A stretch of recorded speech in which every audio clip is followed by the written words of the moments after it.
प्यारे मित्रों, नमस्कार। इंसान, मनुष्य और मानव, ये तीनों अलग अलग शब्दों का एक ही प्राणी है। तीनों शब्दों का अर्थ एक ही है। सभी मान्यताओं और मजहब में मनुष्य को अलग अलग रूप से देखा गया है।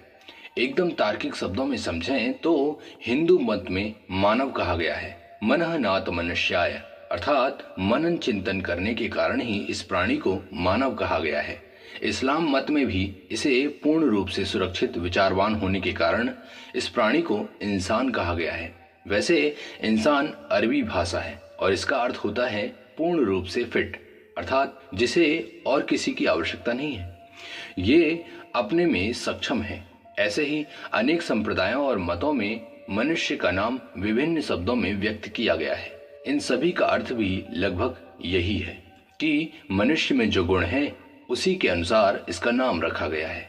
महर्षियों और बुद्ध महापुरुषों ने विचार की उच्च सीमा में पहुंचकर दुनिया को सत्य बता दिया है कि मानव जैसा प्राणी और कोई दूसरा नहीं है।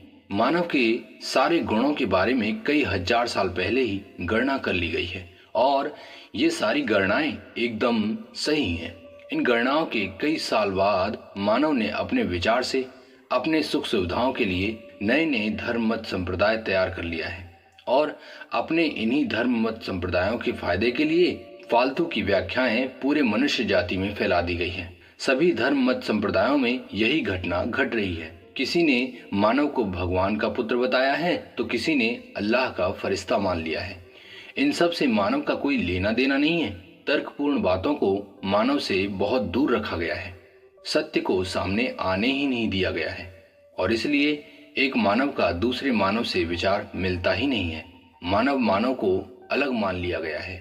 मित्रों, बिना बुद्धि वाले जानवर भी अपनी जाति के जानवर को जान लेते हैं, पहचान लेते हैं, किंतु मानव की बुद्धि को इतना छोटा बना दिया गया है कि मानव अपनी ही जाति अर्थात मानव जाति को नहीं समझ पा रहा है।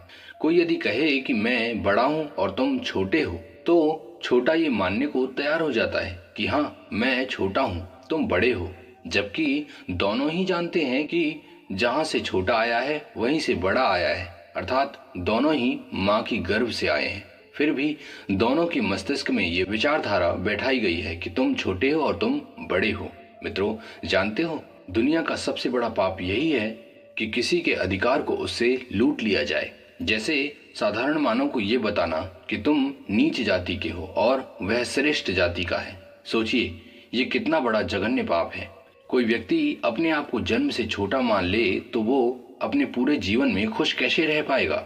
वास्तविक ज्ञान को ग्रहण करने से पहले ही अपने को उसने इसके लायक ही नहीं समझा।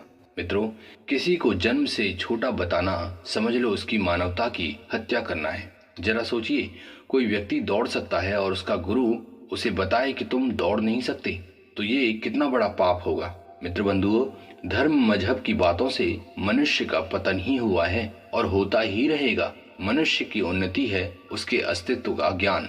धूर्त व्यक्ति अपने भले के लिए भोले भाले मानवों को मूर्खतापूर्ण बातों से ठग लेते हैं और एक समय ऐसा आता है कि धूर्त व्यक्ति अपनी संतान को मूर्ख बातों का ज्ञानी बना देता है, क्योंकि उन्हें व्यापार चलाना है ना। इससे साधारण भोले भाले मानव की बुद्धि का पतन तो होता ही है, साथ ही धूर्त व्यक्तियों के मस्तिष्क में भी झूठी बातें जम जाती है और फिर एक अज्ञानी समाज का जन्म होता है।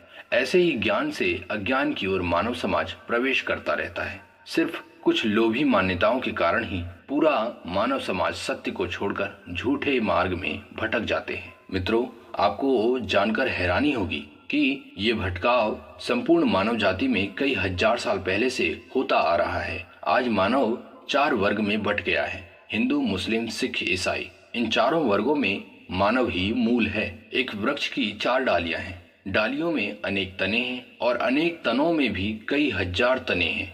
वैसे ही आज मानव के 4 वर्ग को वृक्ष की 4 डालियां समझ लीजिए और 4 डालियों के अनेक तने निकल रहे हैं और न जाने आगे चलकर कितने तने निकलते ही चले जाएंगे। गलती कहाँ हुई है? गलती इन 4 वर्गों को बनाने से हुई है। कोई जरूरी नहीं है इन 4 वर्गों को बनाने की, लेकिन फिर भी हिंदू, मुस्लिम, सिख, ईसाई नहीं चाहते कि ये सब एक हो जाए। जी हाँ, आपको आश्चर्य होगा ये जानकर कि चारों वर्ग के लोग एक होना चाहते ही नहीं है, क्योंकि अगर एक हो गए तो कोई छोटा रह ही नहीं जाएगा, सबको बड़ा होना है ना। यही अपने को बड़ा मानने के कारण ही तो लड़ाई हो रही है। मित्रों, एक होने का अर्थ है कि अपने को हिंदू, मुस्लिम, सिख, ईसाई कहना बंद कर दो और कुछ करने की आवश्यकता नहीं है। क्या ऐसा हो सकता है? ये असंभव है, क्योंकि अब समय बहुत आगे आ चुका है। पहले ही मानव जाति को मूर्खों ने अज्ञान के मार्ग में लाकर खड़ा कर दिया है। आज मानव आपस में लड़ रहे हैं और इस लड़ाई का एक ही कारण है कि हम बड़े हैं, तुम छोटे हो, बस इतना ही। यहाँ कोई सत्य को समझने के लिए तैयार ही नहीं है। जो महान ज्ञानी बन रहा है वही सबसे बड़ा मूर्ख है, क्योंकि अपने को बड़ा ज्ञानी बताने का अर्थ है औरों को छोटा मानना। तभी तो लड़ाई हो रही है। कोई भी इसे मानने को तैयार नहीं है कि हम एक हैं, हमारी मूल सत्ता एक है, बल्कि इसके ठीक उल्टा हो रहा है। मैं ही सबसे बड़ा हूँ, तुम सब छोटे हो। वाह, कैसे बड़े हो भाई? क्या तुम आसमान से टपके हो? बाकी और सब नाली से निकले हैं? मित्रों, अब आप ही सोचिए, ये सामने वाले को गाली देने वाली बात नहीं है तो क्या है? और कोई गाली सुनकर गाली न सुनाएगा तो क्या करेगा? मित्रों, 100 बातों की एक बात है कि जब तक मानव मानवता को नहीं समझेगा तब तक लड़ाई होती ही रहेगी। सभी माँ के गर्भ में बनते हैं और माँ से ही पूरा संसार जन्म लेता है। कोई ऊपर से टपकता नहीं है। इतना सा साधारण ज्ञान मनुष्य को समझ में नहीं आता। ये बातें साधारण बुद्धि के मानव को समझ में आ सकती है, किंतु जो अपने को ज्ञानी मानते हैं ना, उनके समझ में बिल्कुल नहीं आ सकती।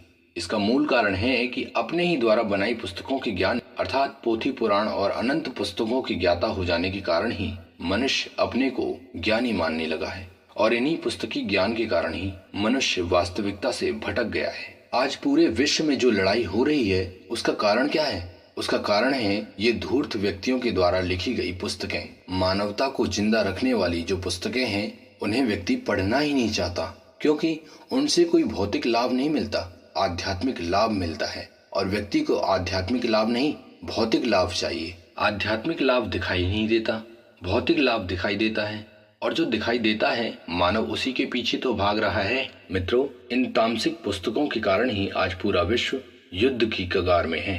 विश्व में ऐसी ऐसी पुस्तकें हैं जिनमें मानवता का कोई दर्शन ही नहीं होता। उन पुस्तकों में सिर्फ हिंसा ही हिंसा है। अब सोचिए, जो व्यक्ति इन पुस्तकों को पढ़ेगा उसके हृदय में प्रेम का नाम ही नहीं हो सकता। इसलिए लड़ाइयाँ पुस्तकी ज्ञान के कारण ही हो रही हैं और होती ही रहेंगी। ये कोई झूठी बात नहीं, बिल्कुल सत्य बात है। मित्रों, मानव की मूल आवश्यकता है तर्कपूर्ण सिद्ध ज्ञान, और ये तर्कपूर्ण ज्ञान जब तक हमारे मानव समाज में नहीं फैलेगा तब तक मानव खुश नहीं हो सकता। मित्रों, एकता की शक्ति आप जानते ही हैं। मानव आज भिन्न भिन्न वर्गों में बंट गया है, इसलिए मानव की शक्ति आज क्षीण हो गई है। मानव की शक्ति का अनुमान आप लगा लीजिए। जब 4 साइंटिस्ट मिलकर एक भौतिक आविष्कार के माध्यम से पृथ्वी जैसे अनेक ग्रहों के बारे में जान सकते हैं, तो यदि संपूर्ण मानव जाति एक हो जाए तो न जाने कैसी अद्भुत घटनाएं घटेंगी। प्यारे मित्रों, आपका विचार क्या कहता है? क्या मानव अपनी मानवता को पहचान पाएगा?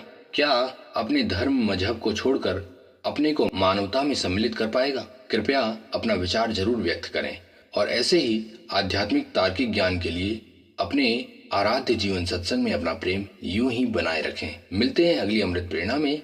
तब तक के लिए नमस्कार, धन्यवाद, जय हिंद, वंदे मातरम।